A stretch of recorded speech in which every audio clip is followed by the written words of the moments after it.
जय हिंद दोस्तों। भारत और चीन के सैनिकों और फौजियों के बीच में मिठाई खवाई गई और बांटी गई दिवाली के अवसर पर। तो पाकिस्तानी मीडिया इस पर चर्चा कर रहा है और भारत के लिए बड़ी अच्छी बात है अगर भारत और चीन के अच्छे संबंध हो जाए, ये विवाद ना हो बॉर्डर पे। तो पाकिस्तान मीडिया का रिएक्शन देखते हैं कैसे वो चिढ़ा हुआ है। एक राहत देती हुई सुकून भरी खबर भारत और चीन के सैनिकों के बीच दीपावली पर आई। दोनों में मिठाइयों का आदान प्रदान हुआ है। ये देखिए, भारतीय सैनिकों ने चीन के सैनिकों को मिठाई दी है, दीपावली की शुभकामनाएं देते हुए उन्हें मिठाई खिलाई है। और ये सब कुछ हुआ है दोनों देशों के बीच सीमा पर तनाव खत्म करने को लेकर। विवाद सुलझ चुका है। अब दोनों देशों के जो सैनिक हैं वो यहां से हट गए हैं। वापसी दोनों देशों के सैनिकों की हो गई है और अब साझा गश्त पर भी एक राय बन गई है, यानी कि इंडिया और चाइना के हवाले से अगर देखा जाए और ये डेवलपमेंट है जो इसको ग्लोबली रिकग्नाइज किया जा रहा है, समझा जा रहा है। इंडिया और चाइना के जो फोर्सेस हैं उन्होंने एक तो लाइन ऑफ एक्चुअल कंट्रोल के ऊपर मिठाई दी है। दुनिया का जो फ्यूचर है अब इंडिया के बगैर इम्पॉसिबल है। अमेरिका हो या चाइना हो, दोनों ही कंट्री जो है अपनी अपनी भरपूर कोशिश कर रही है कि वो इंडिया से जो है दोस्ती का हाथ बढ़ाए। ब्रिक्स समिट के दौरान एक बहुत बड़ी एग्जांपल कायम हुई कि चाइना ने जो है अपना बॉर्डर के ऊपर एग्रेशन कम किया और लद्दाख से जो है अपनी जो है डिसंगेजमेंट शो करवाई। दूसरी जानिब अगर बात करें तो चाइना जो है इंडिया का दोस्त बनता चला जा रहा है और इंडिया के अंदर उसको जो है ना अपने हाई इंटरेस्ट नजर आते हैं। अगर पाकिस्तान की बात करें तो यही चाइना जो कि किसी वक्त शहर से मीठा, पहाड़ से ऊंचा और समुद्र से गहरा दोस्त था, आज इसकी दोस्ती पाकिस्तान को लेकर कमजोर होती दिखाई दे रही है। चाइना पाकिस्तान से दूर होता चला जा रहा है और करीब किसके हो रहा है? पड़ोसी मुल्क इंडिया के। होने की जरूरत नहीं है, ना चाइना पे भरोसा करने की जरूरत है। राइट? आप भरोसा किसी के ऊपर, क्या आप अमेरिका के ऊपर भरोसा कर सकते हैं? बिल्कुल नहीं। क्या आप यूरोप के ऊपर भरोसा कर सकते हैं? बिल्कुल नहीं। इसी प्रकार से आप चीन के ऊपर भी भरोसा नहीं कर सकते। ये क्या हो रहा है सर? चाइना और भारत में तो टर्म्स अच्छे हो रहे हैं, आप किस तरह देखते हैं इस नई डेवलपमेंट को? मुझे ऐसा लगता है कि भारत और चाइना के बीच में एक अच्छा एग्रीमेंट हो गया है कि हम जो करेंगे इस एरिया में वो हम देखेंगे, तुम उधर साउथ चाइना सी में जो करोगे वो तुम देखोगे। डिसएंगेजमेंट का प्रोसेस शुरू हुआ है और अभी वेरिफिकेशन हो गई है, हो रही है, आप ये समझ लें। और जैसे मैंने आपको बताया, मिठाइयाँ बांटी जा रही हैं, बाकी सारी डिस्कशन हो रही हैं। चाइना स्ट्रांग है, चाइना इकोनॉमिक सुपर पावर है, लेकिन चाइना इतना बड़ा तुर्रम खान नहीं है कि 10 लोगों से दुश्मनी मोल ले। इसलिए वो चाहता है कि सबसे पहले इंडिया के साथ मैटर सेटल करो। दोस्तों, एक बड़ी डेवलपमेंट है इंडिया और चाइना के हवाले से अगर देखा जाए और ये डेवलपमेंट है जो इसको ग्लोबली रिकग्नाइज किया जा रहा है, समझा जा रहा है। इंडिया और चाइना के जो फोर्सेस हैं उन्होंने एक तो लाइन ऑफ एक्चुअल कंट्रोल के ऊपर मिठाई दी है क्योंकि पेट्रोलिंग शुरू हो गई है। सुनने में आ रहा है कि डैमचौक एंड डेप्सांग के अंदर कंप्लीट जो है वो डिसएंगेजमेंट हो चुकी है। इंडिया और चाइना जो है उन्होंने वेरिफिकेशन प्रोसेस कंप्लीट कर ली हैं। और जैसे मैंने आपको बताया, मिठाइयाँ बांटी जा रही हैं, बाकी सारी डिस्कशन हो रही हैं। लेकिन याद रखें कि पेट्रोलिंग बंद हो गई थी, सारा कुछ बंद हो गया था। और ब्रिक्स में ये जो मुलाकात हुई है ये बड़ी एक इम्पॉर्टेंट मुलाकात है। इसमें आप ये देखें कि एक हम तरफ देखते हैं कि इंडिया ने 1 लाख से ज़्यादा अपने जो ट्रूप्स हैं मोबिलाइजेशन शुरू की हुई है वहाँ पे, ठीक है जी, और की भेजे हुए हैं, ठीक है जी। और वो आज नहीं, ठीक है जी, पुराने भेजे हुए हैं और वो एक चल रहा था। और इंडिया को इस चीज़ का पता था कि अगर ये नहीं बेचते तो Chinese won't be serious, Chinese won't be serious. मैं आपको बात बताऊँ, ये उनको पता था। और ये जो इंडिया ने भी उस इलाके के अंदर बहुत सारे इसको फोर्टिफाई करना शुरू कर दिया था, इंफ्रास्ट्रक्चर बना लिया था। और ये आपको पता है जहाँ पे ये दोनों मुल्कों की लड़ाई हो रही है, this is called as a frozen roof of the world, frozen roof. और ये इंफ्रास्ट्रक्चर की जंग चल रही थी लाइन ऑफ एक्चुअल कंट्रोल के ऊपर, जो कि चलती रहेगी, रुकेगी नहीं। और ये ऐसे नहीं होगा कि ख़त्म हो गया। लेकिन ये जो अरुणाचल प्रदेश, उत्तराखंड, लद्दाख, कहा जाता है कि चाइना ने 10 के करीब नई एयर बेसिस ऑलरेडी बनाई हुई हैं। इंडिया ने भी कोई 73 जो डिफरेंट पीसेस ऑफ इंफ्रास्ट्रक्चर जो इंडिया ने बनाए हैं, ये पीसेस ऑफ इंफ्रास्ट्रक्चर मैं कह रहा हूँ, रोड्स, ब्रिजेस, टनल्स, बड़ा मुश्किल एरिया है, ठीक है जी, क्योंकि इंडिया अपनी कनेक्टिविटी बढ़ाना चाहता है। अब ये देखिए, जो इंडिया ने पैसा लगाया है वो बड़ी तादाद में सुनने में ही आ रहा है कि 18-19 अरब डॉलर,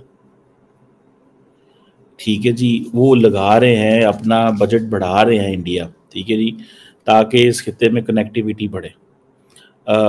और जिसे कहेंगे कि इंडिया चाहता है कि उसकी जो आर्टिलरी की जो डिप्लॉयमेंट है वो कंप्लीट हो। मैं आपको एक बात बताऊं, चाइनीज़ भी नहीं रुक रहे, इंडियंस भी नहीं रुक रहे। वो कहते हैं ना, if you want peace be prepared for war, अमन चाहते हो, जंग के लिए तैयार हो जाओ, ठीक है ना जी। अब ये देखें कि इंडिया ने रिसेंटली एक बड़ी, कहा जाता है कि एशिया की सबसे बड़ी जो 2 टनल्स हैं वो यहाँ बनाई। एक आई थिंक जो है वो 11 किलोमीटर की थी, चिनानी नाशरी टनल के नाम पे कश्मीर में जानी जाती है। 9-9.5 मीटर की उसकी हाइट है और 7-7.5 मीटर उसकी विड्थ है। इसी तरह एक और उन्होंने बनाई हुई है। सो दोनों मुल्क काम कर रहे हैं, रुक नहीं रहे, लेकिन ये जो मिलिट्री डिप्लोमेसी हुई है, it has given good signals. और इसीलिए आपको पता है कि दोनों मुल्कों ने वहाँ पे बात की थी ब्रिक्स के अंदर बात हुई थी और वो सारा एक प्रोसेस वहाँ पे चला था। बहरहाल लेट्स सी इसमें क्या निकलता है, क्या नहीं निकलता, लेकिन जो मेरी रीडिंग है, जो मैं समझ रहा हूँ कि दोनों मुल्क अभी इंफ्रास्ट्रक्चर पे काम कर रहे हैं। भारत की जो लीडरशिप है इस वक्त, प्राइम मिनिस्टर मोदी और उनकी पार्टी, वो उस वक्त तो जब 2024 में इलेक्शन थे तो वो वैसे ही इंफ्रास्ट्रक्चर उन्होंने बनाना था कि चलो आवाम के सामने ये चीज़ें, ये अब फिर दुनिया को दिखाना भी था कि भाई हम अपना, बेशक frozen roof of the world, इसे एवं नहीं कहा जाता, किसी चीज़ की वजह कहा जाता। सिंगल लेन रोड्स बने, इंडिया ने पैसा बहुत लगाया इस इलाके में। कि दुनिया का जो फ्यूचर है अब इंडिया के बगैर इम्पॉसिबल है। अमेरिका हो या चाइना हो, दोनों ही कंट्री जो है अपनी अपनी भरपूर कोशिश कर रही है कि वो इंडिया से जो है दोस्ती का हाथ बढ़ाए। ब्रिक्स समिट के दौरान एक बहुत बड़ी एग्जांपल कायम हुई कि चाइना ने जो है अपना बॉर्डर के ऊपर एग्रेशन कम किया और लद्दाख से जो है अपनी जो है डिसंगेजमेंट शो करवाई। दूसरी जानिब अगर बात करें तो चाइना जो है इंडिया का दोस्त बनता चला जा रहा है और इंडिया के अंदर उसको जो है ना अपने हाई इंटरेस्ट नजर आते हैं। अगर पाकिस्तान की बात करें तो यही चाइना जो कि किसी वक्त शहर से मीठा, पहाड़ से ऊंचा और समुद्र से गहरा दोस्त था, आज इसकी दोस्ती पाकिस्तान को लेकर कमजोर होती दिखाई दे रही है। चाइना पाकिस्तान से दूर होता चला जा रहा है और करीब किसके हो रहा है, पड़ोसी मुल्क इंडिया के। और इंडिया ने ये सब कुछ जादू की छड़ी से नहीं किया है, इंडिया ने अपनी इकोनॉमी को बेहतर किया, इंडिया ने अपने पॉलिटिक्स को बेहतर किया। बात आपकी बिल्कुल सही है कि मतलब कि चाइना जो है अब इंडिया के साथ लिंक कर रहा है जी, और मोदी साहब के साथ उनके काफ़ी अच्छे रिलेशन बन रहे हैं जी। इसकी वजह यही है कि पाकिस्तान के साथ अटैच रहा है, पाकिस्तान ने उन्हें मतलब कि उस हिसाब से उन्हें प्रॉफिट नहीं आया, कोई चीज़ उन्हें मुहैया नहीं हुई। हाँ, चाइना को। अच्छा। लेकिन चाइना जब उनके साथ मिलेगा, उनकी इकोनॉमी बेहतर है हमारी निस्बत है। जैसा कि मैंने पहले भी इंटरव्यू दिया था, उसमें भी यही बात की थी, वो अपनी इकोनॉमी बेहतर करते रहते हैं। ठीक है। उनकी इकोनॉमी पाकिस्तान की निस्बत बहुत अच्छी है। डॉक्टर जाकिर नाइक साहब भी यही बात कर रहे थे। हाँ। जो है इंडिया पाकिस्तान से बेहतर है। हाँ, वो इकोनॉमी रियलिटी है भाई, इंडिया हर लिहाज से पाकिस्तान से बेहतर है। हाँ। वो इसी वे मतलब कि वो इकोनॉमी के लिहाज से बात कर रहे थे। ठीक हो गया। हाँ। तो यही है कि मतलब कि जब चाइना को इंडिया से फायदा मिलेगा तो वो उसके साथ ही लिंक करेगा। हाँ। ये तो मतलब कि कोई ऐसी बड़ी बात नहीं है, मतलब हर मुल्क अपने इंटरेस्ट के लिए काम कर रहे हैं। बिल्कुल ऐसी बात, दोस्तियां सिर्फ सो कॉल्ड है। बिल्कुल ये एज सो कॉल्ड है। अब देखिए दोस्ती है जी बिल्कुल, जिस कंट्री की इकोनॉमी अच्छी होगी दूसरा कंट्री उसकी इकोनॉमी देख के उसके साथ ज्वाइन करेगा, ऐसी बात है। हाँ। अब हमारी इकोनॉमी क्या है, कोई इकोनॉमी नहीं है।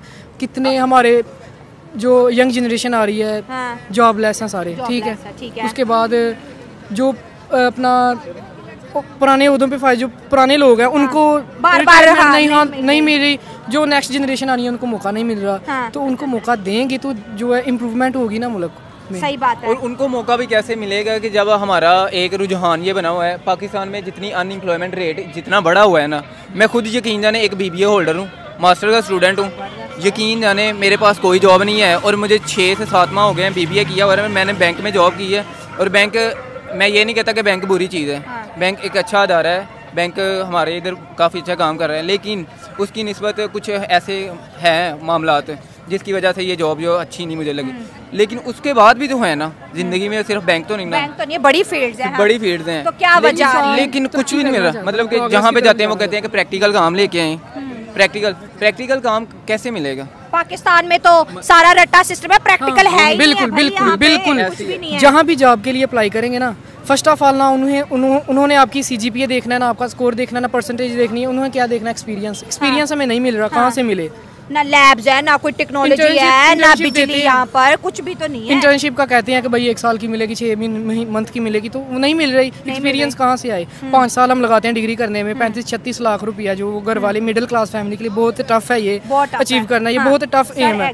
तो हम 35 या 30 लाख लगा के डिग्री करते हैं 4-5 साल की, उसके बाद हम जाते हैं जॉब करने के लिए। वो कहता है भाई तुम्हारा CGPA नहीं पूछेगा, परसेंटेज नहीं पूछेगा, टैलेंट एक्सपीरियंस आता क्या? भाई तुमने पहले क्या कहीं जॉब की है? पहले कोई एक्सपीरियंस है वो लाओ। वो इंडिया पाकिस्तानी मीडिया इस पर जला बैठा है कि चीन के साथ अच्छे रिश्ते हो सकते हैं भारत के, लेकिन हमारे साथ नहीं, क्योंकि चीन और भारत का एक दूसरे के साथ इंटरेस्ट जुड़ा हुआ है, लेकिन पाकिस्तान के साथ नहीं है।